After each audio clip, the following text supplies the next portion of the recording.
So guys start करते हैं pneumonia.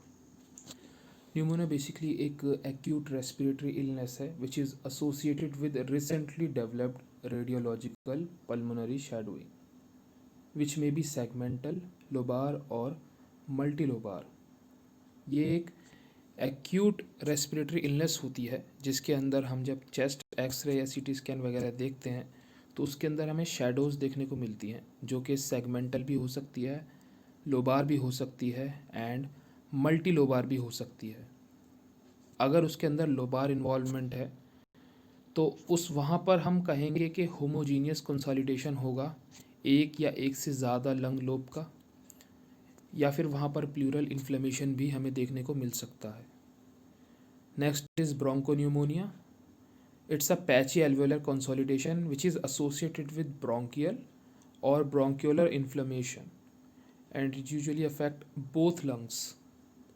उसके बाद आता है कम्युनिटी एक्वायर्ड निमोनिया जो कि एक वेरिएंट है इन्हीं फॉर्म्स की, जो कि apart from hospital conditions, health care conditions में ज़्यादातर देखने को मिलता है।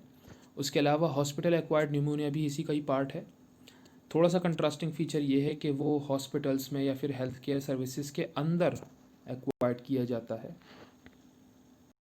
नाउ देखते हैं इनके कॉजेटिव एजेंट्स।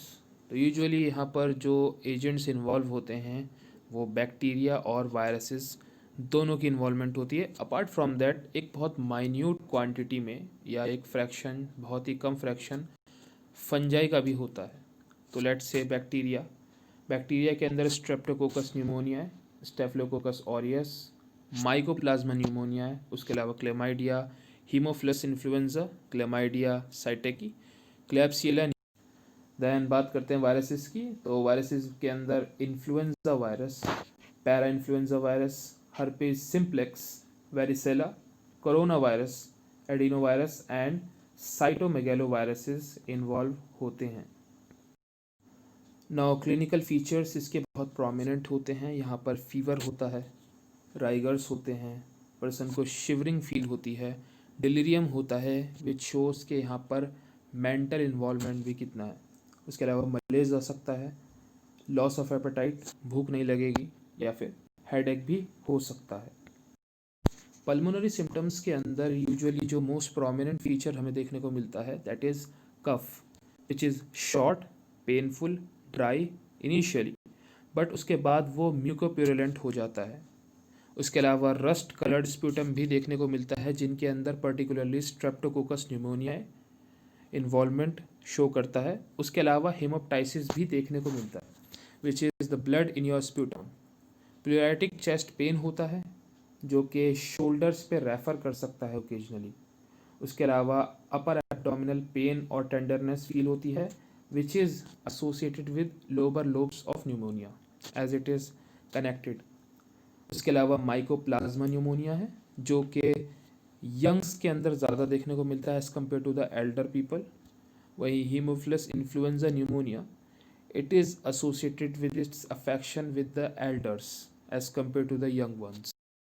देन उसके बाद आता है legionella pneumonia which is usually associated with hotels, hospitals and other industries. Then Staphylococcus aureus associated pneumonia, more common following an episode of influenza. First stage is the stage of congestion जिसमें active hyperaemia होता है और oedema की formation होती है। Then उसके बाद stage of red hepatization जहाँ पे न्यूट्रोफिल्स का काउंट इंक्रीज़ होता है। उसके साथ साथ चेस्ट के अंदर कंजेशन होता है और फाइब्रिन का एक्यूमुलेशन होता है। दैन उसके बाद ग्रे हेपेटाइजेशन की स्टेज आती है जहाँ पर रेड ब्लड सेल्स डिग्रेड होते हैं। उसके अलावा वहाँ पर फाइब्रिनोसप्यूरेटिव एक्सुडेट की फॉर्मेशन होती है। Then finally stage of resolution जो कि एक हीलिंग स्टेज आती है। ओके, अब न्यूमोनिया के अंदर एक स्कोरिंग सिस्टम दिया जाता है। तो अब हम बात करेंगे उस स्कोरिंग सिस्टम की which is the CURB scoring system. यहाँ पर कुछ पॉइंट्स लिए जाते हैं जिनको पॉइंट वाइज इलाबोरेट किया जाता है और जितने ज़्यादा पॉइंट्स होते हैं उतनी ही न्यूमोनिया की सीवियरिटी देखी जाती है। फॉर एग्ज़ाम्पल, कन्फ्यूज़न होगी उस पर्सन को जिसे न्यूमोनिया है, उसको 1 पॉइंट दिया जाएगा। उसके अलावा अगर किसी पर्सन का रेस्पिरेटरी रेट 30 पर मिनट से ज़्यादा है जो कि 16 to 20 होना चाहिए, तो उसको 1 पॉइंट दिया जाएगा। उसके अलावा यूरिया की कंसंट्रेशन ब्लड के अंदर वो 7 मिलीमोल पर लीटर से ज़्यादा हो जाएगी तो उसको 1 पॉइंट दिया जाएगा। उस पर्सन का बीपी सिस्टली और डायस्टली दोनों कम होंगे तो इसको भी 1 पॉइंट दिया जाएगा। उसके अलावा पर्सन की एज एक बहुत इंपॉर्टेंट फैक्टर है यहाँ पर, जो कि 65 ईयर्स से ज़्यादा होगी तो उसको भी 1 पॉइंट दिया जाएगा। अभी हम 3 केसेस लेते हैं। अगर कर्व स्कोरिंग 0 या फिर 1 है तो that is a mild case of pneumonia, usually home treatment से काम हो जाता है। If it gets up to the 2, hospital supervise treatment यहाँ पे लेना चाहिए।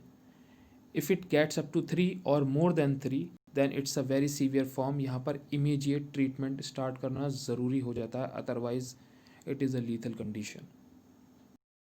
सो अब हम देखेंगे इन्वेस्टिगेशंस।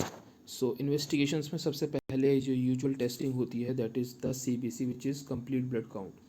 यूजुअली न्यूमोनिया के केस में यहाँ पर न्यूट्रोफिलिक ल्यूकोसाइटोसिस देखने को मिलता है। न्यूट्रोफिल्स का काउंट काफ़ी बढ़ा हुआ होता है। It is greater than 15 into 10⁻⁹ per liter which indicates bacterial etiology। उसके अलावा यूरिया एंड इलेक्ट्रोलाइट टेस्टिंग होती है। यूरिया का लेवल जैसे मैंने पहले भी बताया था 7 मिलीमोल पर लीटर से ज़्यादा होगा। उसके अलावा हाइपोनेट्रीमिया भी यहाँ पर देखने को मिलता है। देन लीवर फंक्शन टेस्ट भी परफॉर्म किए जाते हैं जिसके थ्रू हमें पता चलता है कि हाइपो एल्बुमिनीमिया है, एल्बुमिन की कंसनट्रेशन कम हो गई है ब्लड में। And inflammation of liver due to lower lobes involvement in pneumonial case as in basal pneumonia. उसके अलावा ESR that is erythrocyte sedimentation rate और C रिएक्टिव प्रोटीन टेस्ट भी आता है जो कि बताता है कि किसी तरह का इन्फेक्शन हुआ है पर्सन के अंदर। उसके अलावा ब्लड कल्चर भी किया जा सकता है for the suspicion of बैक्टीरीमिया।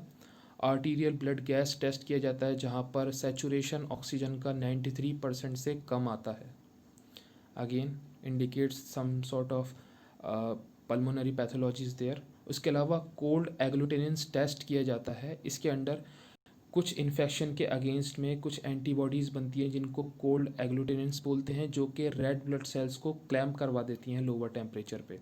That's why the name has been given like this. Sputum test किया जाता है, ग्राम स्टेनिंग की जाती है। As you know gram positive and gram negative 2 type के बैक्टीरिया होते हैं for the sake of differentiation in between them. उसके अलावा ओरोफेरेंजियल स्वैब लिया जाता है जिसको PCR that is polymerase chain reaction के थ्रू कंफर्मेशन की जाता है फॉर द माइकोप्लाज्मा न्यूमोनिया और any other sort of infections.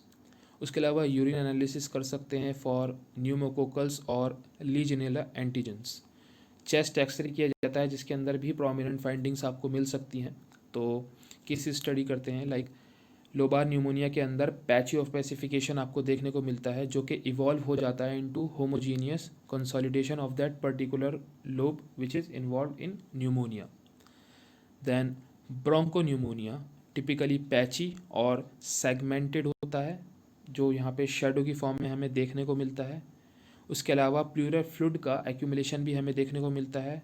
अगर मिलता है तो उसको हम एस्पिरेट कर सकते हैं या फिर कल्चर कर सकते हैं किसी भी तरह के इन्फेक्शन को देखने के लिए कि किस तरह का माइक्रोब वहाँ पे इन्वॉल्व है।